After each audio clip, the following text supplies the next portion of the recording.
Illini legend Bardo, how you doing? There's a lot of Illini fans hoping their guy, Terrence Shannon, goes 11th to the Chicago Bulls right now. Is this the range for TSJ?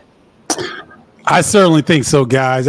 It would be a wonderful bow on a tumultuous season for a young man I've gotten to know a little bit, gotten to know his family a little bit. So if that were to come full circle, kind of like it did for Ayo Dosunmu, Illini Nation would be pretty happy tonight. 100%. So what is it about TSJ? Obviously, you got a chance to meet him, talk to him, watch him play so much. What is it outside of kind of basketball that makes him so different? Because he just seems like a guy who is wired to want to be great and just puts the work first. What is it about TSJ, the person, that honestly makes him such a good basketball player, in your opinion? Well, he's a low-key comedian. He's a guy that will crack a slide joke. He's very perceptive. He keeps his teammates on their toes because he's always watching. But he's a good young man, a guy with a lot of character. I think you saw that the way that his game progressed through hard work, and he wanted to be coached by Brad Underwood and his staff, and that's what we saw. And you saw a guy that took some pretty tough insults on the road and played like the second best player in the country at times this past season. So I hope it all works out for him here tonight. All right. I actually, before TS, if he gets drafted here, I want to get this question in first. I want to talk a little bit about Marcus Domask.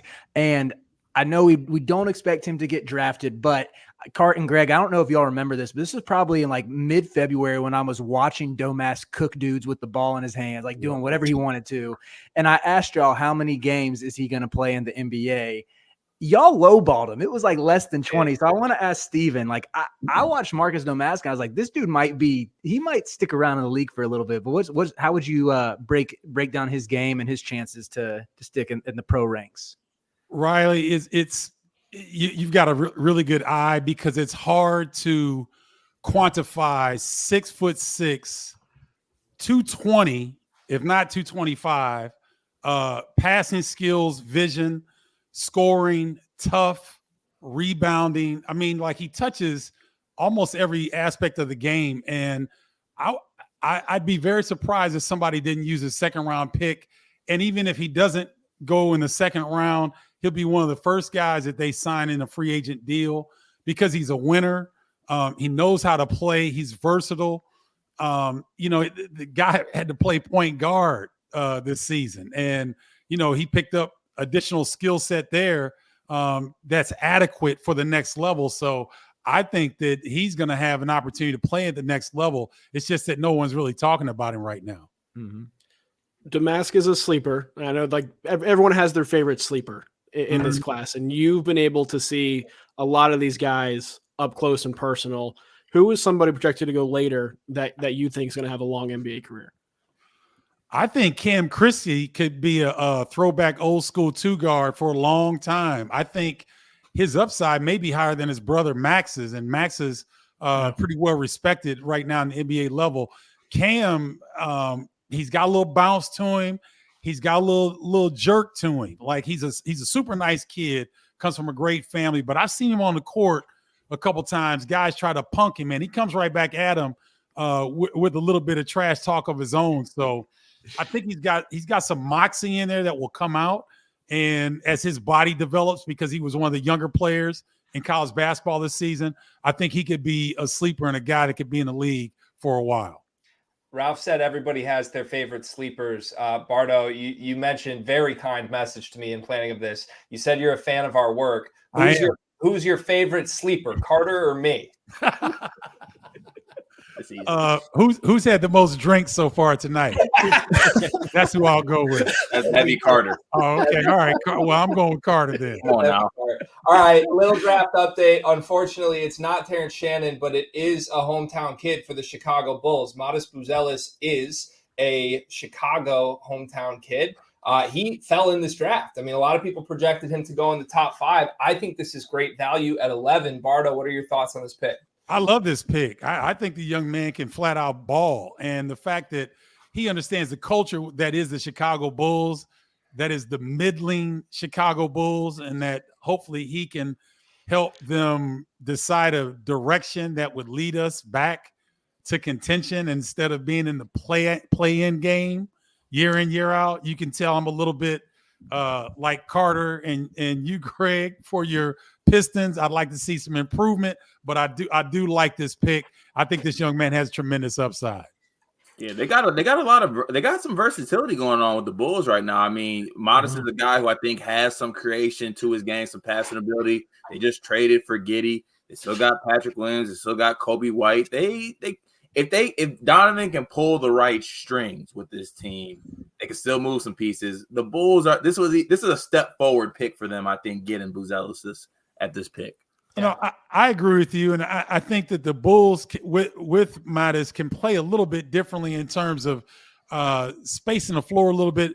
I love Vujicic. I love him, but he does have some liabilities on the defensive end. He limits you a little bit for what you can do defensively, and I think that with the type of roster that the Bulls have right now, I think they need to look more along the defensive line of trying to improve than on the other way, because as long as you have Zach LaVine, as long as you have DeMar DeRozan, there's only going to be so many balls that are going to get shared. And he's a crier. We just learned that, because tears are streaming down the Modest Buzelis cheeks right now. You love to see some emotion on draft night. Dude, yeah, I love this pick. For some reason, we collectively, like in different group chats, heard some Modest slander throughout this process that he wasn't like. I would have taken him in the top 5. I don't know why. I get that he shot, what was it, 27% in the G League. It doesn't look like a bad shot. It's not an ugly shot by any stretch. And I sort of feel like people treat him like he's just this soft, lanky kid who didn't routinely just throw down dunks on the competition. And I love the defensive instincts, love the overall feel, the playmaking ability. And y'all know I'm excited to watch him alongside my boy Kobe White. So a little 1-2 punch for Chicago. There you go. Steven, I got to ask you about Zach Edey, too. Went 9th to the Grizzlies, which we were wondering where he would fall. There were some top 10 rumors. What do you make of his chances to be a productive NBA player? Brian, I think it's a great pick for Memphis. We in the Big Ten country have grown to love Zach Edey based on what he looked like when he first came into the league to what he looks like now. He's made an incredible transformation, I should say. He's a guy that you root for. I had a chance to interview Brandon Brantley, who worked very closely with the development of Zach Edey, and he raved about this young man's work ethic, his dedication to the game, watching film, watching video. And so I hope that young people will be able – they're not going to be 7'3". Most young people aren't going to be 7'3", but they can look at the work ethic that Zach Edey put down and what he's being rewarded with tonight. So I absolutely love it. I think that he's going to be able to play in the league. There's going to be times when he's going to be on the floor where they may have to hide him in a ball screen situation, because that's what the NBA is. But my bet is on Zach Edey for whatever he needs to figure out. He's going to figure it out and pretty much do it very well. Stephen, I'm a huge fan of your work as well. You've been covering the Big Ten as good as anybody. You covered the Illini as good as anybody. Obviously, you got some ties there. This has been a loud debate over the last 2 weeks in our world, and I'm wondering if you have an answer for this.